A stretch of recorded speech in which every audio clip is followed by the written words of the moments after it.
حي على الفلاح.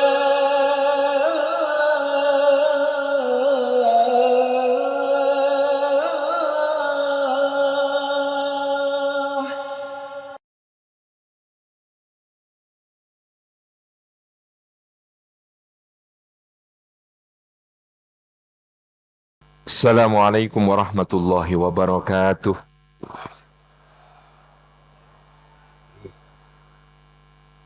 Alhamdulillahi wa kafa wassalatu wassalamu ala rasulil mujtaba Sayyidina wa habibina wa syafi'ina wa maulana Muhammadinil Mustafa wa ala alihi wa sahbihi ahli sidqi wal wafa thumma ala kulli man ittaba'al huda. Asyhadu an la ilaha illallah wahdahu la syarikalah wa asyhadu anna Muhammadan abduhu wa rasuluhu la nabiyya ba'dah. Sadatul Fadil, Hadratul Mukarramin, para alim, para ulama, para masyayikh, para kiai, para asatid, para ustadzat, guru-guru umat yang kita hormati, segenap takmir Masjid Al-Falah Surabaya beserta seluruh jajaran pengurus, adik-adik yang kita banggakan, Mas Al-Falah yang menjadi organizer dari acara kita pada malam hari ini, seluruh tokoh masyarakat, para sesepuh, pinispuh, pimpinan berbagai ormas, pimpinan berbagai instansi perumahan, pemerintahan. Tadi baru ngomongin perumahan jadi kesambung.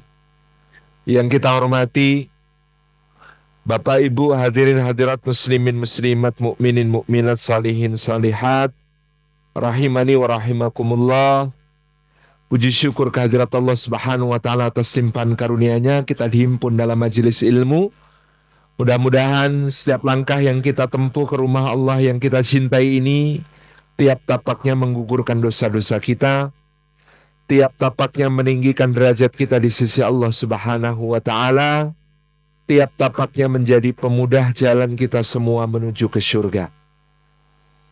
Juga duduk kita semua semoga termasuk taman di antara taman-taman surga, tempat Allah mencurah-curahkan rahmat-Nya, menaungkan sayap-sayap malaikat yang memohonkan ampunan untuk kita, menurunkan sakinah ketentraman ke dalam hati kita, dan menyebut-nyebut nama kita semua dengan bangga pada makhluk-makhluk mulia yang ada di sisinya. Juga duduk kita semua untuk menyebut-nyebut nama Rasulullah Muhammad sallallahu alaihi wa alihi wasallam, membaca salawat untuk beliau ketika nama itu disebut, dan juga mengenang perjuangan beliau bersama para sahabatnya radhiyallahu anhum ajma'in. Maka mudah-mudahan dengan demikian kita semuanya diakui sebagai umat beliau, mendapatkan kehormatan untuk disambut di telaga beliau, diberi minum oleh beliau dari sejuknya Al-Kautsar, dan bernaung di bawah panjinya di Yaumil Mahsyar, serta mendapatkan syafaatnya hingga membersamainya beliau, juga para sahabatnya, para khulafaur rasyidin al-mahdiin, Sayyidina Abu Bakar, Sayyidina Umar, Sayyidina Utsman, Sayyidina Ali, dan juga para sahabatnya radhiyallahu anhum ajma'in, bersama para anbiya wal mursalin, siddiqin wa syuhada wa salihin, kelak di sisi Allah Subhanahu wa taala di surga Firdausil A'la. Amin amin ya rabbal alamin. Bapak Ibu jamaah yang dimuliakan oleh Allah Subhanahu wa taala, masa kepemimpinan Sayyidina Abu Bakar As-Siddiq radhiyallahu anhu hanya berlangsung selama sekitar 2,5 tahun. Sesuai selisih usia antara Abu Bakar dengan Nabi sallallahu alaihi wasallam, beliau Sayyidina Abu Bakar As-Siddiq juga dipanggil Allah di usia yang ke-63 tahun sebagaimana usia Rasulullah Muhammad sallallahu alaihi wa alihi wasallam. Tentunya Abu Bakar sudah mempersiapkan orang yang akan menggantikan beliau, dan orang tersebut pun sudah merasakan tanda-tanda bagaimana Abu Bakar banyak mengamanahkan berbagai urusan kepada beliau. Tetapi ada satu perasaan yang muncul dalam diri beliau, betapa beratnya, betapa repotnya, betapa susahnya menggantikan orang yang begitu mulia seperti Sayyidina Abu Bakar As-Siddiq radhiyallahu anhu. Pada suatu hari Sayyidina Umar bin Khattab mengamati Sayyidina Abu Bakar yang keluar dari rumahnya pagi-pagi menuju ke sebuah rumah yang asing. Sayyidina Abu Bakar masuk ke rumah itu dan Sayyidina Umar yang menunggu di luar merasa tidak sabar sampai kemudian muncul perasaan curiga pada diri beliau. Ada apa ini? Menjelang duha Sayyidina Abu Bakar keluar dan kemudian pergi ke Masjid Nabawi untuk mengurus urusan umat. Maka diam-diam Sayyidina Umar bin Khattab memasuki rumah itu. Di dalamnya dia menemukan seorang perempuan jompo yang sakit dalam usia tuanya. Maka bertanya Sayyidina Umar bin Khattab kepada perempuan itu, "Wahai ibu, apa yang dilakukan lelaki yang datang pagi tadi kepadamu?" Perempuan jompo itu berkata, "Setiap pagi dia datang ke sini, memasak makananku, menyuapi aku, membersihkan rumahku, dan menyiapkan segala keperluanku untuk seharian ini. Kemudian dia pamit untuk melakukan pekerjaannya seperti biasa." Maka Sayyidina Umar bin Khattab menangis keluar dari rumah itu dan mengatakan, betapa Abu Bakar ini akan sangat memberatkan dan merepotkan orang yang kelak akan menggantikannya. Dia mengurus urusan umat sampai yang sekecil-kecilnya, mengambil tanggung jawab yang besar. Dan seluruh bagian kota Madinah dianggap sebagai anaknya dalam pengasuhannya yang mulia. Maka ketika Sayyidina Abu Bakar As-Siddiq sakit di usia yang sama dengan usia wafatnya Rasulullah SAW, para sahabat radhiyallahu anhum berkumpul di sisi beliau. Di antara mereka yang paling senior Sayyidina Abdurrahman bin Auf radhiyallahu anhu bertanya, "Wahai Abu Bakar, kepada siapa engkau mengamanahkan urusan umat ini sepeninggal engkau nanti?" Maka Abu Bakar As-Siddiq radhiyallahu anhu menjawab, "Tidak ada nama yang terlintas dalam pikiranku kecuali Umar."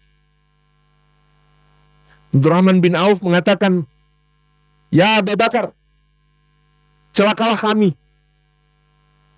Ketika Rasulullah masih hidup, Umar begitu keras kepada kami. Begitu pula ketika engkau masih hidup, Umar sudah semakin keras kepada kami. Apa jadinya kalau dia menjadi pemimpin kami dan tidak ada engkau dan tidak ada Rasulullah SAW? Akan seperti apa nasib kami di tangan Umar yang begitu keras kepada kami? Apa yang akan kau katakan kepada Allah?" Kata Abdurrahman bin Auf, "Kalau engkau meninggalkan urusan ini kepada seorang yang begitu keras kepada kami." Abu Bakar tampak tidak berkenan dan marah. Beliau minta, "Apakah engkau mengancamku, wahai Abdurrahman? Dudukkan aku." Kemudian Sayyidina Abu Bakar didudukkan. Tidakkah kalian perhatikan bahwa Umar selalu mengambil sikap untuk menyeimbangkan keadaan? Jika aku dan Rasulullah bersikap lembut, dia memang bersikap keras dan tegas. Tapi perhatikan ketika aku keras dan tegas, misalnya tentang orang-orang yang menolak membayar zakat, maka Umar justru bersikap lembut, justru bersikap toleran. Demi Allah, Kalau aku menghadap Allah Subhanahu wa taala, wahai Abdurrahman, lalu Allah bertanya kepadaku, kepada siapa engkau amanahkan umat Muhammad sallallahu alaihi wasallam sepeninggalku? Maka aku akan menjawab dengan mantap, wahai Abdurrahman, aku telah meninggalkan mereka untuk diurus orang terbaik di antara mereka. Jadi Abu Bakar As-Siddiq radhiyallahu anhu adalah orang yang sangat yakin dengan keputusannya untuk menunjuk Sayyidina Umar ibn Khattab sebagai pengganti beliau.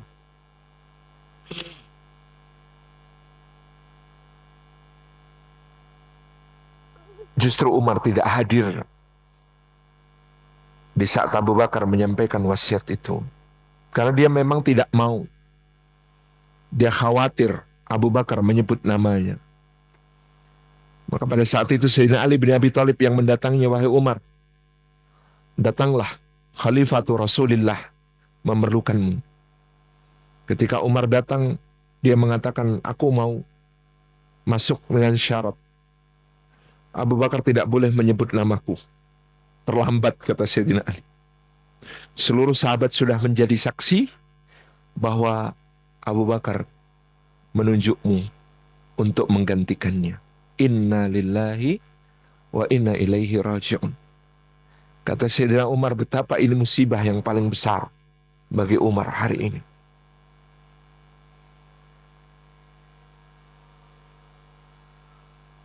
Saya kalau ada drone lewat, ingat waktu di Gaza. Agak trauma sedikit.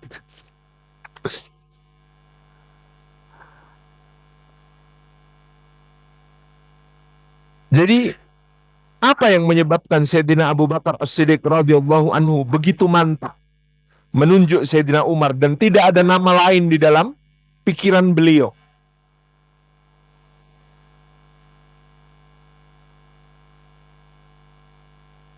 Jadi ketika Sayyidina Umar wafat, Sayyidina Ali bin Abi Thalib mengatakan, tidak ada orang yang lebih aku cemburui daripada engkau. Karena apa? Umar masuk Islam belakangan. 6 tahun sesudah Abu Bakar dan Ali masuk Islam, baru Umar menyusul. 6 tahun. Di tahun ke-6 kenabian. Tetapi kata Sayyidina Ali, terlalu sering aku mendengar Rasulullah bersabda, Zahabtu ma'a Abi Bakrin wa Umar. Raja'tu ma'a Abi Bakrin wa Umar. Aku pergi bersama Abu Bakar dan Umar. Aku balik bersama Abu Bakar dan Umar. Akaltu ma'a Abi Bakrin wa Umar. Aku makan bersama Abu Bakar dan Umar. Syarabtu ma'a Abi Bakrin. Aku minum bersama Abu Bakar dan Umar. Terlalu sering, kata Sayyidina Ali, Rasulullah menyebut Abu Bakar dan Umar. Abu Bakar dan Umar. Abu Bakar dan Umar. Kalau Rasulullah SAW menggambarkan seandainya iman seluruh manusia diletakkan di satu anak timbangan, kemudian imannya Abu Bakar diletakkan di anak timbangan yang lain, maka imannya Abu Bakar lebih berat.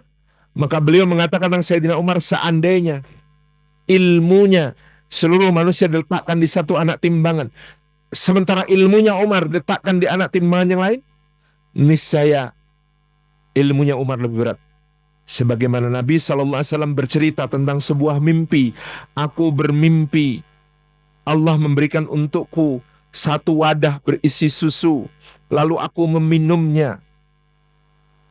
Kemudian aku serahkan kepada Umar bejana berisi susu itu, lalu Umar menenggaknya sampai habis.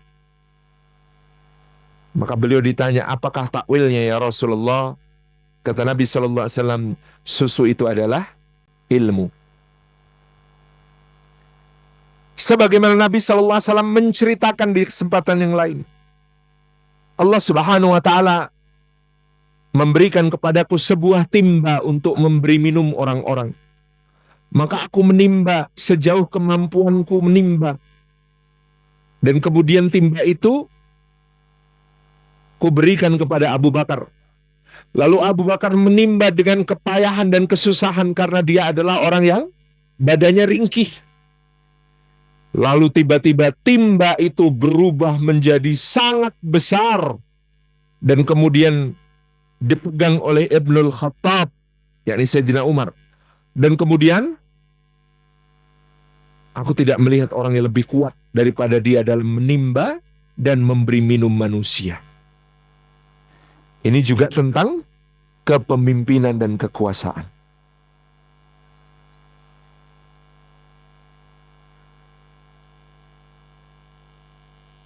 Di antara keistimewaan Sayyidina Umar bin Khattab adalah Nabi Shallallahu Alaihi Wasallam menyebutnya sebagai muhaddats.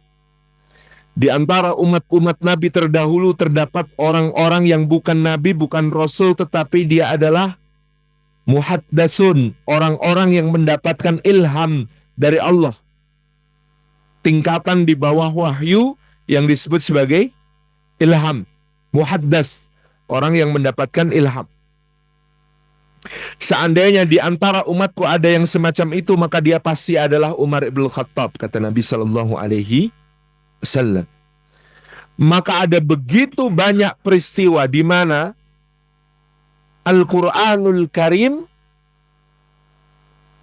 itu sefrekuensi dengan apa yang dikatakan oleh Umar bin Khattab radhiyallahu anhu. Banyak sekali peristiwanya. Yang pertama, misalnya dalam kasus tawanan perang Badar. Pada saat perang Badar berakhir, ada sekitar 70 orang Quraisy tewas, termasuk Abu Jahal dan kawan-kawannya. Dan ada 70 orang Quraisy yang menjadi tawanan. Tawanan perang Rasulullah Sallallahu Alaihi Wasallam. Di antara tawanan perang ini ada paman Rasulullah sendiri, Sayyidina Abbas bin Abdul Muthalib. Ada juga tawanan perang ini adalah menantu Rasulullah SAW sendiri,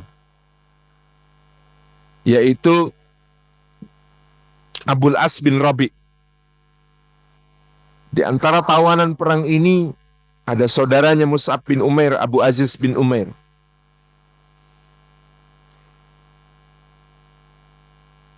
Dan banyak kerabat Rasulullah SAW yang lain. Juga kerabatnya para muhajirin yang lain. Maka Rasulullah SAW memanggil para sahabat utama untuk berunding. Kira-kira ini tawanannya diapakan?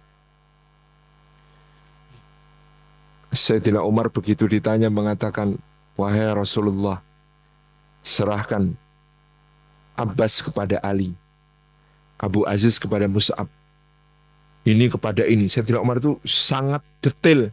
Ini tuh kerabatnya siapa, ini kerabatnya siapa. Serahkan mereka masing-masing, lalu perintahkan untuk penggal di tempat. Tidak pantas bagi seorang Rasul untuk memiliki tawanan sebelum dia melumpuhkan musuhnya di atas bumi. Ini kata-kata Sayyidina Umar. Abu Bakar As-Siddiq radhiyallahu anhu mengatakan, ya Rasulullah, ambillah tebusan dari mereka. Karena itu akan bermanfaat untuk kaum muslimin di Madinah. Saya yakin keluarga-keluarga mereka akan rela mengeluarkan harta yang banyak untuk menebus orang-orang ini, karena mereka adalah kaum-kaum bangsawan di Mekah. Kedua pendapat di situ, Rasulullah setelah merenung sejenak, memilih pendapat Sayyidina Abu Bakar As-Siddiq, mengumumkan bahwa tawanan-tawanan ini boleh ditebus oleh keluarganya di Mekah. Termasuk Abul As bin Rabi, menantu Nabi SAW itu ditebus oleh Zainab, putri beliau, itu dengan kalung yang dulu diberikan oleh Khadijah sebagai hadiah pernikahan. Oh, kalung itu dikirim ke Madinah, digunakan untuk menebus suaminya. Rasulullah lihat kalung itu nangis. Kemudian beliau minta izin kepada semua sahabat, bolehkah kalung ini aku kembalikan kepada Zainab? Para sahabat tentu mengatakan, terserah engkau ya Rasulullah. Maka Abul As bin Rabi dibebaskan dengan syarat kalung itu dikembalikan kepada Zainab, dan nanti Zainab disusulkan kepada ayahnya di Madinah. Kalau Abul As bin Rabi belum beriman, maka dia tidak berhak lagi atas Zainab.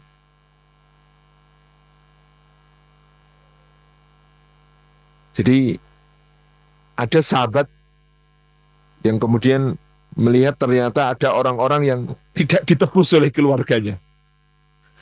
Ini kok nggak ditebus sama keluarganya. Lalu Abu Bakar usul lagi, ini yang nggak ditebus keluarganya ya Rasulullah, suruh mereka ngajari anak-anak Madinah baca tulis. Itu sebagai penebusan untuk mereka, ngajari ilmu baca tulis. Nanti baru boleh lepas. Ternyata begitu diputuskan, Rasulullah akan mengambil tebusan dari tawanan-tawanan ini, turun ayatnya. Tidak pantas bagi seorang Rasul memiliki tawanan sebelum melumpuhkan musuhnya di atas bumi. Seandainya bukan karena ketetapan Allah yang terdahulu, niscaya Allah menimpakan adab kepada kalian disebabkan tebusan yang telah kalian ambil itu. Nangislah Rasulullah SAW dan Abu Bakar, sementara Umar di luar. Dan ayat yang turun ini kalimatnya seperti kata-kata Umar tadi. Maka Umar masuk, melihat Abu Bakar dan Nabi SAW menangis. Umar berkata, jelaskan kepadaku kenapa kalian menangis. Kalau ada hubungannya denganku, jelas aku harus ikut menangis. Tapi kalau tidak ada hubungannya denganku, aku juga akan ikut menangis karena kalian menangis. Maka Abu Bakar kemudian mengatakan, seandainya hari ini tadi adab turun dari langit, tidak ada yang selamat kecuali Umar. Seandainya ini tadi adab turun dari langit, tidak ada yang selamat kecuali Umar. Jadi sampai di level itu muhaddasnya Sayyidina Umar Ibnul Khattab. Satu hari di Madinah, ada orang-orang Yahudi nanya kepada Sayyidina Umar, siapa yang bawa wahyu kepada Nabi kalian itu, kata orang-orang Yahudi. Kata Sayyidina Umar, Sayyidul Malaikat Ar-Ruhul Amin Jibril alaihissalam. Yang membawa wahyu kepada Rasulullah SAW adalah Malaikat Jibril. Oh, pantas, kata orang Yahudi. Jibril itu memang malaikat jahat. Kalau nabi-nabi kami dulu yang membawa wahyu itu malaikat Mikail, malaikat yang baik hati. Umar langsung marah, kemudian mengatakan, mangkana atuwali Jibrila wa Mikala. Siapa yang jadi musuhnya Jibril, maka dia juga musuhnya Mikail, maka dia musuhnya Allah, dan musuhnya semua orang beriman, kata Sayyidina Umar.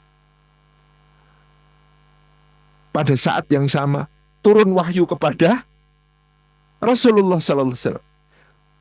Barang siapa menjadi musuh bagi Allah, maka dia musuhnya Jibril, maka dia musuhnya Mikail, maka dia musuhnya seluruh malaikat, maka dia musuhnya seluruh orang-orang beriman.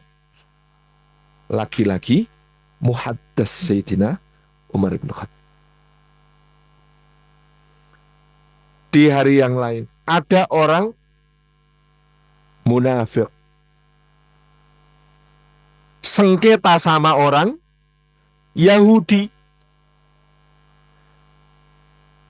Maka orang Yahudi ini mengatakan, kamu sengketa sama saya, ayo kita cari hakim. Ayo, kamu mau nggak berhakim kepada rabi saya, pemuka agama saya, kata si Yahudi. Oh jelas, nggak mau saya, kata si munafik. Ya sudah kalau begitu, kata si Yahudi, bagaimana kalau yang mengadili di antara kita adalah Muhammad Sallallahu Alaihi Wasallam, yang kalian anggap sebagai nabi. Kenapa Yahudinya berani ngomong begitu? Karena dia yakin Rasulullah pasti adil. Maka Orang Yahudi dan orang munafik ini menghadap kepada Rasulullah SAW. Setelah mendengar dari kedua belah pihak, Rasulullah SAW mengatakan, maka yang benar adalah Yahudi ini, ahli kitab ini. Kamu bersalah. Kamu yang harus mengganti kerugiannya begini, begini, begini. Keluar mereka dari majelis Rasulullah. Kata si munafik, wah saya belum puas. Kita perlu second opinion. Ayo kita ke Abu Bakar. Loh, kamu nih gimana? Oh, sudah Muhammad yang memutuskan kalau kita ke Abu Bakar. Enggak. Biasanya Abu Bakar itu punya pandangan yang jernih. Menghadap kepada Abu Bakar. Sampai di depan Abu Bakar, mereka mengadukan masalahnya. Abu Bakar tanya, loh kok ke saya? Sudah ke Rasulullah belum? Sudah. Apa keputusan Rasulullah? Begini, loh ya sama. Keputusan saya sama. Kalau Rasulullah bilang begitu, keputusan saya sama. Si munafik ini masih penasaran. Ayo kita ke Umar. Kenapa? Oh masih lagi kata Yahudinya. Oh jelas kamu diputuskan kamu yang salah, saya yang benar kok. Enggak, kita ke Umar. Biar mantap. Dalam hatinya si munafik, Sayyidina Umar itu orang yang sangat ghirah, agamanya kuat. Pasti belain sesama muslim. Datanglah mereka kepada Sayyidina Umar bin Khattab. Umar tanya, ngapain ke sini? Mau mengadukan masalah kami berselisih begini-begini. Loh, enggak ke Rasulullah. Sudah. Loh, apa keputusan Rasulullah? Begini. Umar langsung menghunus pedang, munafiknya dibunuh. Dibunuh di tempat.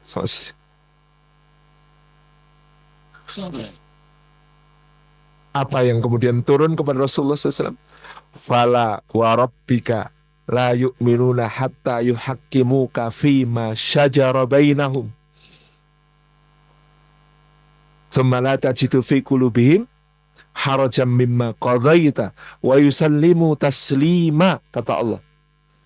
Maka demi Tuhanmu wahai Muhammad, mereka itu tidak beriman sampai mereka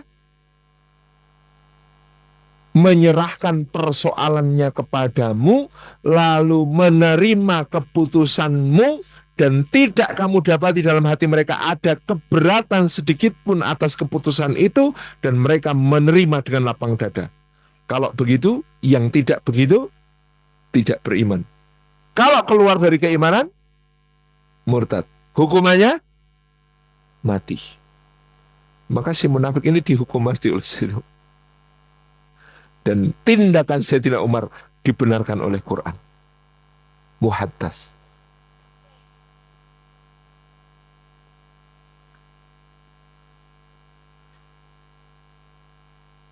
Ketika Umratul Qadha. Umratul Qadha itu umroh pengganti setelah gagalnya manasik pada perjanjian Hudaybiyah. Jadi tahun ke-6 Rasulullah berangkat mau melaksanakan manasik, ditahan oleh orang-orang Mekah. Jadi Rasulullah visanya nggak keluar. Istilah zaman sekarangnya, visanya tidak keluar, nggak bisa masuk ke kota Mekah. Lalu setelah negosiasi yang sangat alot sampai Quraisy itu mengirim 6 kali utusan, sementara Rasulullah mengirim Sayyidina Utsman masuk ke kota Mekah, tapi kemudian ditahan oleh orang-orang Quraisy. Akhirnya Rasulullah berunding dengan Suhail bin Amr, lalu diputuskan ada kesepakatan yang namanya perjanjian Hudaybiyah. Salah satu poin perjanjian Hudaybiyah, tahun itu Rasulullah harus balik ke Madinah. Nggak jadi boleh masuk kota Mekah, tapi dibolehkan untuk melaksanakan umroh tahun berikutnya, yaitu tahun ke-7, dengan syarat tidak membawa senjata kecuali pedang yang ada dalam sarungnya sebagai perlengkapan orang yang musafir biasa.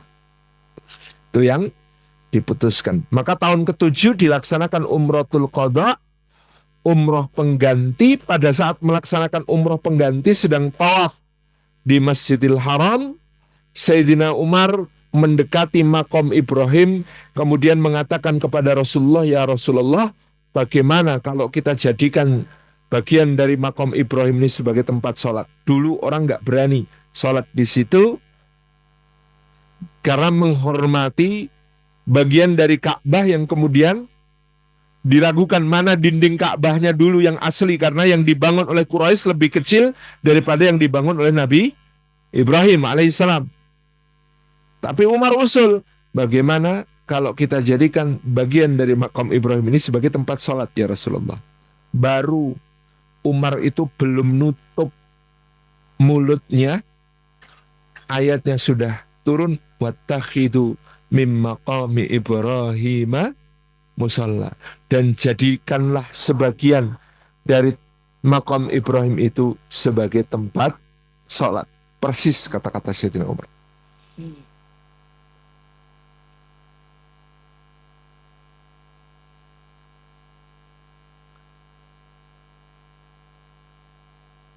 Dan banyak lagi cerita-cerita yang serupa di mana apa yang dikatakan Sayyidina Umar itu dibenarkan oleh ayat yang turun pada saat itu. Dan muhaddasnya Sayyidina Umar juga berada di dalam peristiwa-peristiwa yang terkait dengan hubungannya dengan kaum musyrikin maupun kaum muslimin. Misalnya, ketika Sayyidina Umar digebuki di Masjidil Haram pada awal dia masuk Islam dan mengumumkan keislamannya, dia dikeroyok oleh 40 orang. Ketika Sayyidina Umar itu digebuki rame-rame, dia lawan sekuat tenaga sampai dia capek. Ketika dia capek, dia duduk, orang-orang tetap ngebukin dia diem aja. Tapi lalu Sayyidina Umar berkata, tunggu jumlah kami 300, kita berhadapan di medan perang.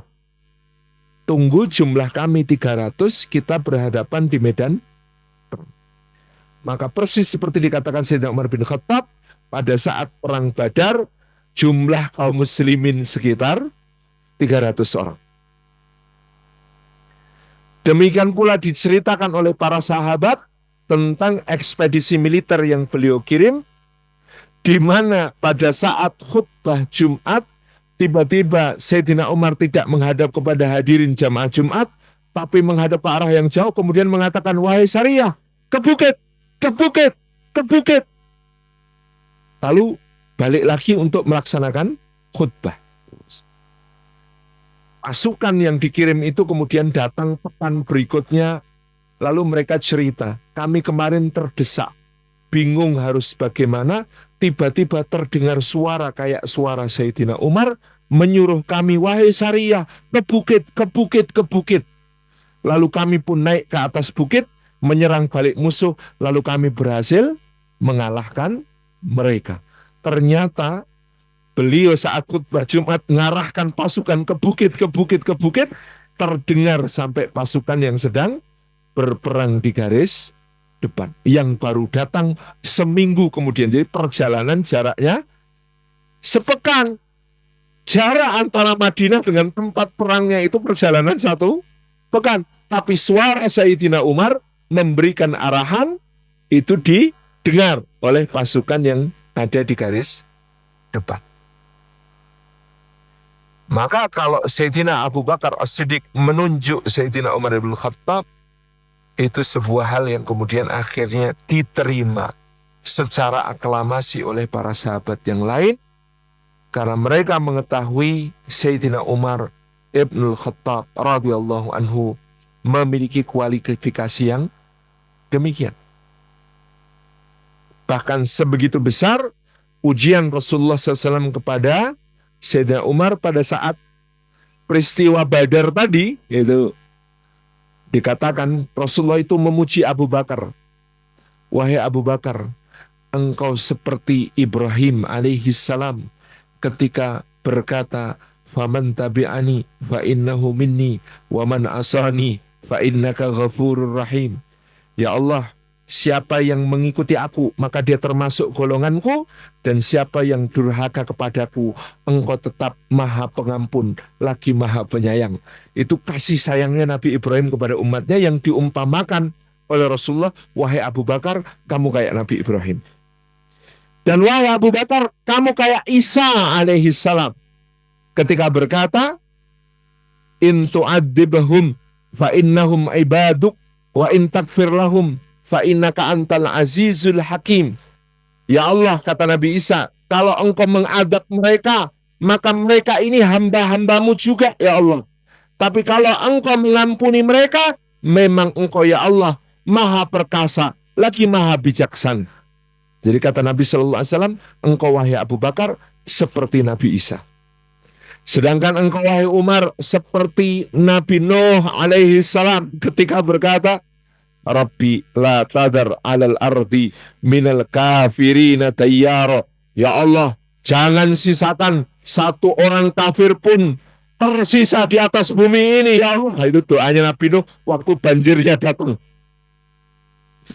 Kenapa? Kata Nabi Nuh, karena mereka kalau dibiarkan itu tidak melakukan kecuali kerusakan dan melahirkan generasi berikutnya juga jahat dan kafir. Makanya Nabi Nuh itu karena sudah berdakwah 950 tahun gitu.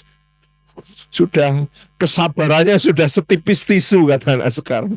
Sehingga ketika adab datang doanya Nabi Nuh, Rabbi la tadhar 'alal ardi minal kafirina tayyara. Ya Allah, jangan biarkan satu orang kafir pun tinggal di atas bumi. Kata Nabi SAW, engkau wahai Umar seperti Nabi Nuh. Dan engkau wahai Umar seperti Nabi Musa alaihi salam. Apa yang dikatakan Nabi Musa? Rabbana bisala amwalihim washdud ala qulubihim fa innahum la yu'minuna hatta yarul adzabal alim. Ya Allah, binasakan semua harta benda mereka. Cekamkan rasa sakit ke dalam hati mereka. Karena mereka ini memang tidak mau beriman sebelum melihat azab-Mu yang pedih ya Allah. Itu kata-katanya Nabi Musa mendoakan Fir'aun.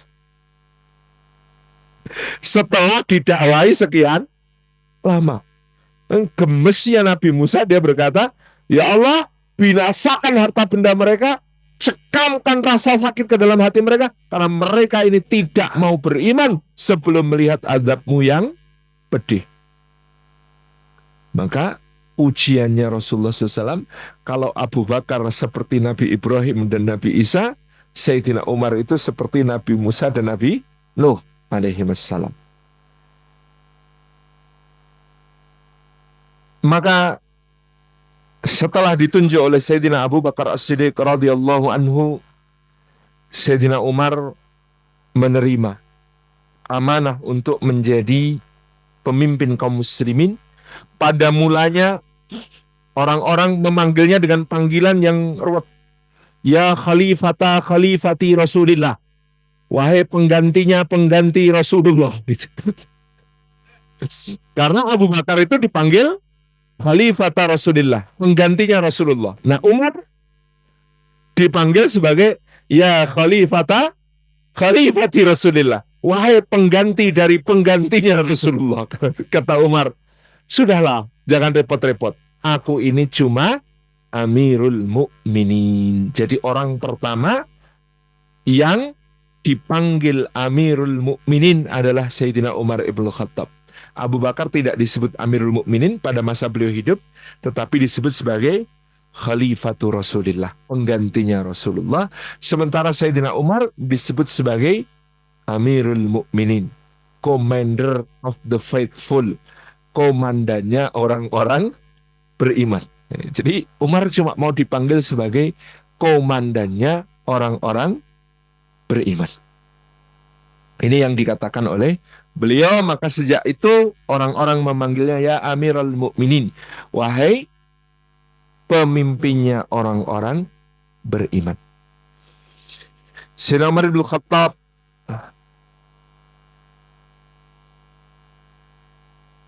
menegaskan di dalam kepemimpinannya dia akan berusaha untuk melanjutkan apa-apa yang telah dilakukan oleh Abu Bakar As-Siddiq radhiyallahu anhu sebagai penggantinya Rasulullah sallallahu alaihi wasallam. Dan beliau ketika berpidato menyampaikan, hendaklah kalian jangan takut kepadaku selama kalian berada di atas kebenaran, karena aku justru orang yang paling takut kepada orang yang dia bersama kebenaran. Maka hendaklah kalian meluruskan aku jika aku bengkok. Maka kemudian Sayyidina Sa'ad bin Abi Waqqas radhiyallahu anhu maju dan menggoreskan pedangnya di lantai, mengatakan, kami akan meluruskanmu dengan pedang ini, wahai Amirul Mukminin. Kata Sayyidina Umar, maka aku berbahagia, aku bersyukur kepada Allah karena ada orang yang akan meluruskan aku dengan pedangnya. Jadi ini pertama kali Sayyidina Umar memangku jabatannya sebagai khalifah. Salah satu kebijakan pertama beliau ini agak unik. Pada masa Sayyidina Abu Bakar As-Siddiq, yang menjadi panglima andalan kaum muslimin adalah Khalid bin Al-Walid. Sayyidina Khalid bin Al-Walid itu berprestasi di Yaman, berprestasi di Yamamah, kemudian dikirim ke Irak, berprestasi di Irak, kemudian akhirnya dikirim ke negeri Syam, berprestasi di negeri Syam, sampai-sampai orang itu melihat perang, kalau yang mimpin Khalid pasti menang, jaminan. Kalau yang mimpin sahabat yang lain 50-50. Tapi kalau yang mimpin Khalid, jaminan menang. Sehingga setiap kali dipimpin oleh Sayyidina Khalid bin Walid, semua kaum muslimin menjadi penuh semangat. Dan Sayyidina Khalid bin Al-Walid itu pernah beliau dites oleh seorang komandan Romawi.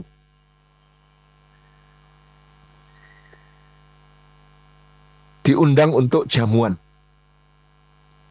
Di dalam jamuan itu Khalid diminta menunjukkan pedangnya. Mana pedang Anda? Ini. Saya heran, Anda digelari pedang Allah. Apakah Allah menurunkan pedang ini dari langit untuk Anda? Kata panglima Romawi ini. Enggak, ini pedang biasa saja. Iya, pedang ini biasa saja. Kata Khalid, iya, pedangnya biasa. Tangan yang mengayunkannya yang tidak biasa. Lalu ternyata komandan Romawi ini sudah menyiapkan satu cawan berisi racun. Racun itu diriwayatkan dosisnya bisa membunuh 1.000 orang. Sayyidina Khalid bin Walid tahu itu racun. Beliau tahu. Tapi kalau beliau nggak minum, beliau akan dianggap, katanya orang Islam ini mencari kematian. Mencintai kematian sebagaimana pasukan lain mencintai kehidupan. Mosok takut sama racun. Maka Sayyidina Khalid bin Walid itu memegang cangkir itu dan berdoa. Dia serahkan seluruh hidupnya kepada Allah. Ya Allah, hidupku di tangan-Mu, bukan di tangan mereka. Kematian itu takdirmu, bukan karena racun ini. Dia membaca doa yang biasa kita baca pagi dan petang. Bismillahilladzi la yadurru ma'asmihi syai'un fil ardi wala fis sama' wa huwas sami'ul alim. Beliau membaca doa itu. Kemudian beliau bismillahirrahmanirrahim, minum.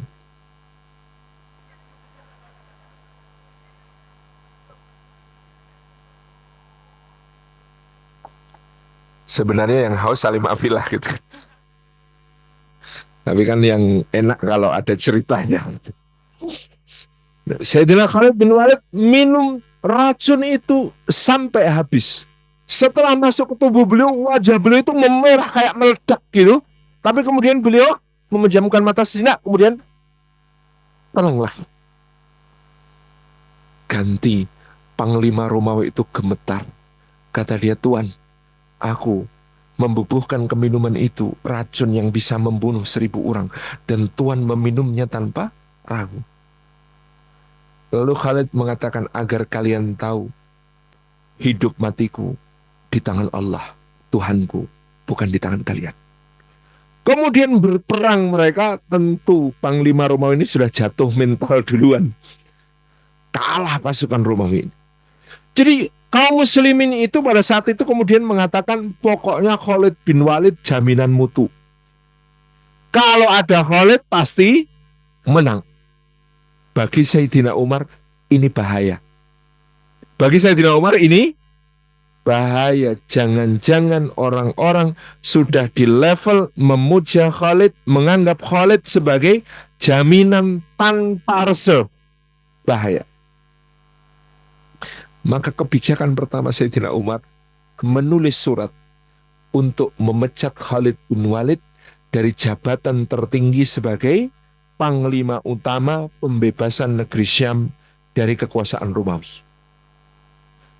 Surat itu dikirim, di situ dituliskan Khalid diberhentikan dari jabatannya dan dia harus menyerahkan tongkat komandonya kepada Abu Ubaidah bin Al-Jarrah yang lebih senior. Salah satu di antara sahabat yang dijamin ke surga. Surat itu dikirim, tentu yang dituju lewat Abu Ubaidah ketika peperangan sedang berlangsung. Ketika peperangan sedang berlangsung, maka surat itu diberikan kepada Abu Ubaidah. Abu Ubaidah baca, surat itu dia sembunyikan, dia seni orang-orang yang bawa, jangan ada yang tahu tentang surat ini. Kalau Abu Ubaidah mau mengambil kredit, dia serahkan surat itu sekarang kepada Khalid, sekarang saya panglima, kita menang, prestasiku. Iya kan? Tapi Abu Ubaidah nggak menganggap itu penting. Maka peperangan terus berlangsung. Khalid memimpin pasukan kaum muslimin merangsek terus ke depan sampai Romawi pasukannya ditarik mundur semua jauh sekitar 50 mil dari perbatasan. Ketika suasana sudah tenang, baru Abu Ubaidah menyampaikan, wahai Khalid, ada kabar duka dari Madinah. Abu Bakar wafat dan Umar menggantikannya. Inna lillahi wa inna ilaihi rajiun. Kemudian ini ada surat dari Umar untukmu, kata Abu Ubaidah. Dibaca. Loh, ini surat ini datang kapan? Sudah sepekan yang lalu. Kenapa engkau tidak segera memberikannya kepada? Surat ini penting, memberhentikan aku dan mengangkat engkau. Seharusnya engkau yang memimpin dan engkau yang mendapatkan kredit poin prestasi atas kemenangan kita melawan Romawi. Kata Abu Ubaidah, kayak gitu tuh tidak penting. Lebih baik kaum muslimin bersatu padu tanpa ada berita yang menggoncang di bawah kepemimpinanmu, lalu kita menang. Atas izin Allah, itu sangat aku syukuri. Wahai Abu Ubaidah, aku berperang bukan karena Umar. Maka juga tidak ada keberatan sedikit pun di dalam hatiku atas pemecatan ini. Wahai Abu Ubaidah, aku serahkan kepadamu. Dan mulai hari ini aku akan tenang mengejar cita-citaku untuk syahid. Selama ini aku tuh yang kupikirkan bukan diriku sendiri. Yang kupikirkan seluruh pasukan kaum muslimin. Sekarang bebanku lepas. Berarti ini saatnya aku mencari kesyahidan. Kalau kemarin nggak boleh sembarangan cari syahid. Kenapa? Karena dia mau pasukan. Tanggung jawabnya bukan untuk dirinya sendiri. Tapi sekarang kata Khalid, aku bebas untuk bisa mengejar syahidku. Kata para ulama itu sebagian alasan kenapa Sayyidina Umar itu tidak pernah memimpin pasukan. Dalam pasukan besar itu tidak pernah. Kenapa? Kalau Sayyidina Umar yang memimpin pasukan, pokoknya dia nggak peduli pasukannya, yang penting dia syahid. Agak repot itu.